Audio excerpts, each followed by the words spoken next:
Hi everyone, good afternoon. এখন আমরা বিকালে এসে গেছিলাম আমতলা আমাদের নদীর পাড়ে। তো দেখো এখানকার ভিউটা এত সুন্দর।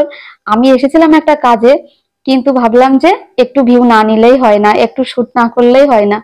তাই আমি এখান থেকে ভিডিও স্টার্ট করলাম। এখন বিকাল ওই 6টা মতন বাজে।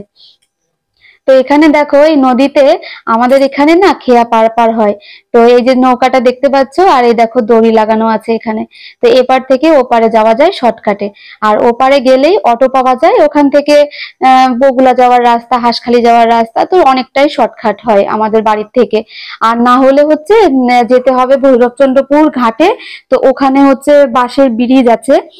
তো ব্রিজটা পার করে গেলেই ওখানে অনেক অটো দাঁড়িয়ে থাকে, তো ওখান থেকেও বগুলা হাঁসখালি যে যেরকম যায় সেরকম। তো এটা শর্টকাট হয়। এটা আগে ছিল, কিন্তু এখন মাঝে অনেকদিন বন্ধ ছিল, এখন আবার এই যে স্টার্ট হয়েছে।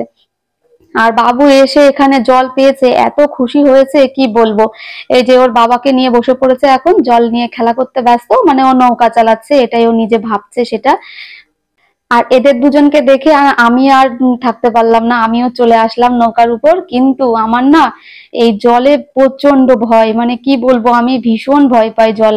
কারণ কি বলতো, আমি সাঁতার কাটতে পারি না তো তাই। আর কতটা ভয় পাই তার একটুখানি ক্লিপ তোমরা এক্ষুনি দেখতে পারবে। কারণ যেহেতু ফোনটা ছিল তোমাদের দাদার কাছে, আর এদিকে বাবুর জেম্মা এসে নৌকায় উঠেছে, দড়িটা খুলে দিয়েছে। আর ওই যে দেখেছো আমাকে কেমন করে হামাগুড়ি দিয়ে আমি নিজে বাঁচার জন্য নৌকা থেকে উপরে আসতে চাইছিলাম। কারণ আমি না ওই যে বললাম সাঁতার জানি না। তো জলটা এত ভয় যে কেন লাগে আমি জানি না, ভীষণ ভয় লাগে আমার।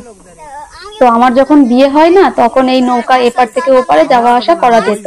তো কোনো কারণে হয়তো বগুলা যাব, তো মা বা বাবার সঙ্গে কারোর সঙ্গে যাব, কি তোমার দাদা বাড়িতে নেই, এখান দিয়ে যেতে হবে। তো এখান দিয়ে যাওয়ার সময় আমি বসে চোখ মুখ মানে বন্ধ করে খুব কান্না করতাম, আর ঠাকুরকে ডাকতাম যে কখন এই নদীটা আমাকে পার করিয়ে দিতে যেন সাহায্য করে, আমার ভয়টা যেন কেটে যায়। ঠাকুরকে ডাকতাম আর কি। আর ওই যে ওই পারে না একজন এসছে। এবার নৌকার যে মালিক সে এখনো আসেনি। এবার বাবুর ওই জেম্মা দেখো একাই যাচ্ছে ওখানে আনতে, আর আমাকেও নিয়ে যেতে চেয়েছিল। এবার আমি যাব না বলেই আমি তড়িঘড়ি ঘামাঘুড়ি দিয়ে নৌকার থেকে নেমে এসেছি।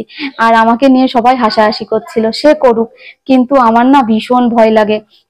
না জানি কি হবে। দেখো আমি কি অবস্থা, আমার ঘেমে নিয়ে একসা হয়ে গেছি।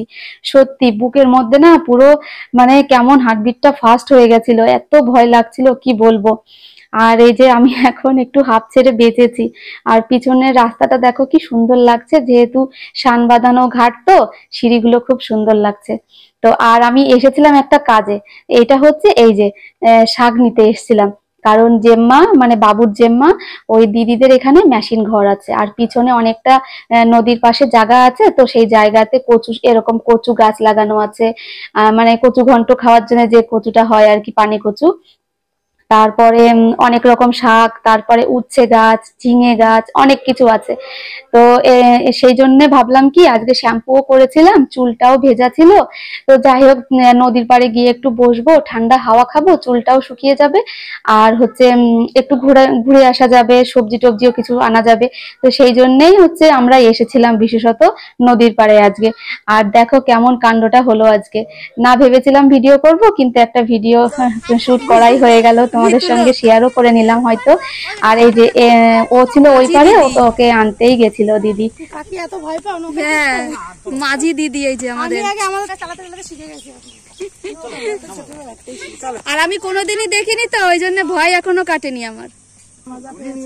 চলো চলো তাড়াতাড়ি এসো। হ্যাঁ ভালো জল, হ্যাঁ ভালো জল আসলে তোমাকে স্নান করতে নিয়ে আসবো। জলটা ভালো হোক আগে। হবে কখন এই কচুরি পানাগুলো সব চলে যাবে। আস্তে রাস্তা উঠবি না কিন্তু পুরোপুরি।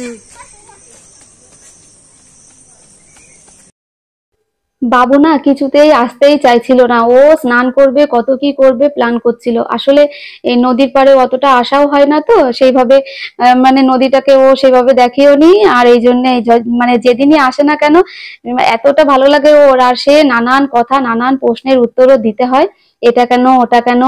হ্যাঁ, এখন আমরা এই যে উপরের দিকে উঠে চলে এসেছি, কারণ অনেকটা নিচ থেকে উপরের দিকে উঠতে হাঁপ লেগে যাচ্ছিল, অনেক কষ্ট হলো।